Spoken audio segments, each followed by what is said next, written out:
It's Fuck Yeah Friday. Fuck yeah! Get ready for some wins. Welcome to the Be It Till You See It podcast, where we talk about taking messy action, knowing that perfect is boring. I'm Lesley Logan, Pilates instructor and fitness business coach. I've trained thousands of people around the world, and the number one thing I see stopping people from achieving anything is self-doubt. My friends, action brings clarity, and it's the antidote to fear. Each week, my guests will bring bold, executable, intrinsic, and targeted steps that you can use to put yourself first and be it till you see it. It's a practice, not a perfect. Let's get started. Oh my goodness. Welcome back to the FYF episode. Be It Babe. Thank you so much for being here. I love that we get to drop these little mini doses of inspiration. You get to hear one of yours. You get to hear one of another listener who could be a friend or who might be a friend someday. I just hope that these light you up. And if they do, let me know. Let us know in the reviews or let us know in a DM. However, you can also send us an email back. We love to hear how these episodes are affecting your life and how you celebrate yourself. All right. So first, some listener wins and then mine. So here we go. All right. Jennifer Thind. She is an agency and Elevate member. So I get to see her in a couple of places. FYF, I picked up a new client today who has scoliosis and she bought a package. I was super nervous, but went with my, trusted instincts to teach the body in front of me. I also got a referral today, which feels so good. So far, the referrals are flying in. I'm starting to get really busy. Soon I'll need to invest in the scheduling app Lesley has. Feeling grateful and blessed. I love that so much. I think like any teacher who can trust their gut instinct when they're teaching and looking at the body in front of them instead of like, what did my manual say? Oh my God, huge win. Huge. Thank you so much, Jennifer, for sharing that with us. I'm so happy to hear that. And I also love that the referrals are coming in. That is a testament to the work that you're doing with the people that you have. That is amazing. And that's exactly what we always want for our people. So yay. Next FYF is from Olivia Walton. She is in Elevate round 2. Her win today is that I'm feeling so energized despite having a ton on my plate. My boss is on vacation, so I'm helping run the studio and teaching her classes so she can have a break. Still teaching my regular client hours and choreographing my first show for a main stage theater company, which means 5 hours of rehearsal at night after teaching. Elevate has helped me free up so much brain space that used to be filled with worry, perfection, lesson plans, and allowed me to take on more things that I love with less stress. Even though I'm working what feels like a million hours, I'm having a blast teaching, choreographing, and even doing admin and laundry for the studio. Just feeling super blessed for the peace of mind lately. Love you all. Olivia, oh my God, I love you. That makes me so happy. That is exactly what Elevate is for. It's to really help take off this pressure of perfection and planning and worry and allow you to be present in the moment. My goodness. They say anxiety comes from when we are living in the future, and like planning sessions is living in the future. And so giving you the opportunity to be present with your clients is humongous. You can do these other things that you love. Thank you so much for sharing that with us. All right, loves, I got one more for you from UK Claire. She's been an agency for several years now. And as you know, she had another massive win a few weeks ago that I share with you. And I want to share this other win because I think it's so important that we understand that wins come in all sizes. So you might have thought her cottage was this humongous win, which is such a huge win, but this is as huge a win. So ready, listen to this. UK Claire says, I've taught every Thursday night for 20 years, with the exception of cover for a few weeks of holiday and my 6-month mat leave I took with one of my 3 boys. Thursday was a cornerstone evening for me that I built my business on. Tonight, I'm celebrating the win that I've gradually extracted myself hour by hour, and it's my first Thursday night. This means I only work one night. That's huge. So she is no longer working on Thursday nights. She's now only has to work one night a week. 20 years of teaching. Holy freaking moly. Claire, thank you for sharing this with us. Again, it's just so this is a humongous win for those who understand what it's like to try to change a schedule to be more like what you're desiring, and also that the life that you're living requires. And it's important that we get to share this with everyone listening, that when you make a schedule change to reflect more about how you need to work with your life, that is a massive win.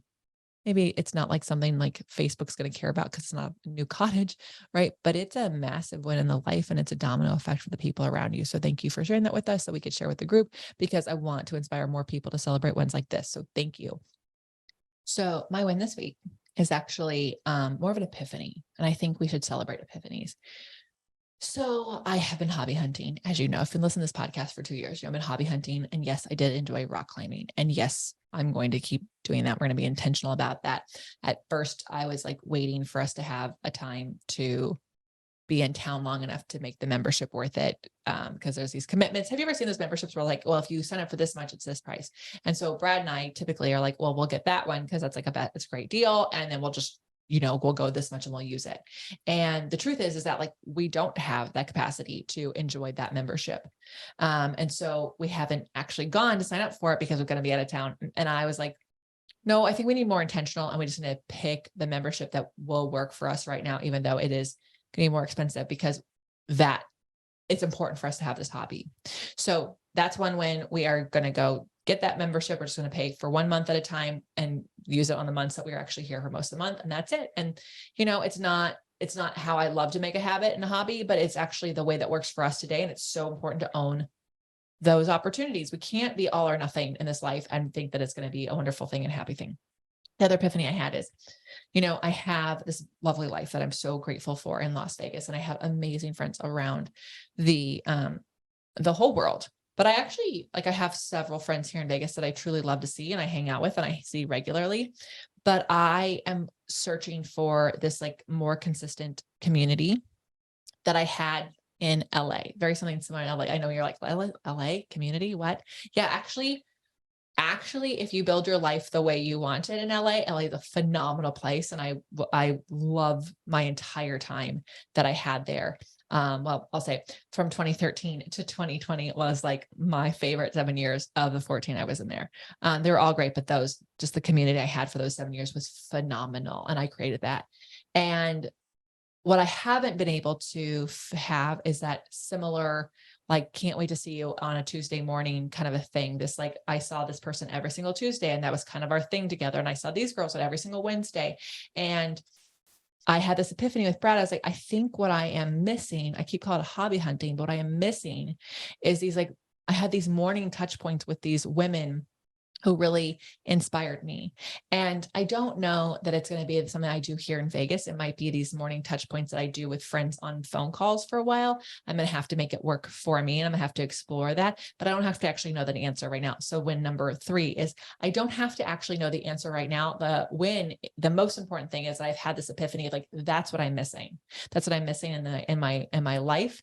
And that's what I want to be more intentional about. And I am committed to spending the rest of this year trying to figure out how do I get that feeling of A, I know what day of the week it is, and B, have these female relationships, connections that are intentional that I start my day with that I can have on a regular basis. And so maybe that's having a regular phone call with a girlfriend, which when number 4 is that I had a touch point with one of my girlfriends who doesn't live here that we used to talk once a week and then life got really busy. And we're like, you know what, let's just pick a day and let's just be intentional about it. Cause we both walk our dogs. Let's just walk our dogs at the same time on the phone.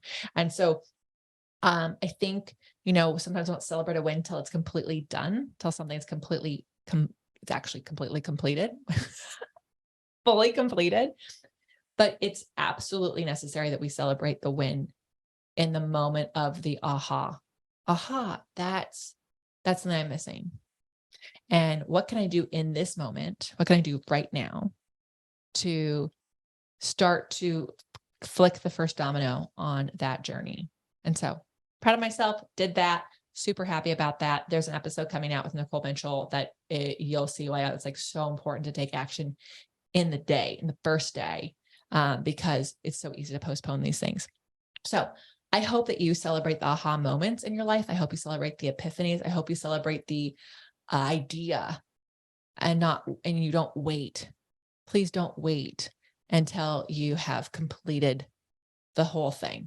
Can you imagine if artists only celebrated when the art was done? In fact, for most artists, art is never done. So then they would never, ever celebrate. Can you imagine that? That would be a terrible world to live in. So thank you so much for listening to the Be It Pod. We could not do this podcast without listeners like you. We want to know what your wins are. Send them to the Be It Pod. And make sure that you let us know what your favorite guests were, what your takeaways were, how you are being it till you see it. It's our favorite thing to know these things. And until next time, well, you be it till you see it. That's all I got for this episode of the Be It Till You See It podcast. One thing that would help both myself and future listeners is for you to rate the show and leave a review. And follow or subscribe for free wherever you listen to your podcast. Also, make sure to introduce yourself over at the Be It Pod on Instagram. I would love to know more about you. Share this episode with whoever you think needs to hear it. Help us and others be it till you see it. Have an awesome day. Be It Till You See It is a production of the Bloom Podcast Network. It's written, filmed, and recorded by your host, Lesley Logan, and me, Brad Kroll. It is produced and edited by the epic team at Diseño. Our theme music is by Ali at Apex Production Music, and our branding by designer and artist Gianfranco Cioffi. Special thanks to Melissa Solomon for creating our visuals and Semena Velazquez for our transcriptions. Also to Angelina Herrico for adding all the content to our website, and finally to Meredith Crowell for keeping us all on point and on time.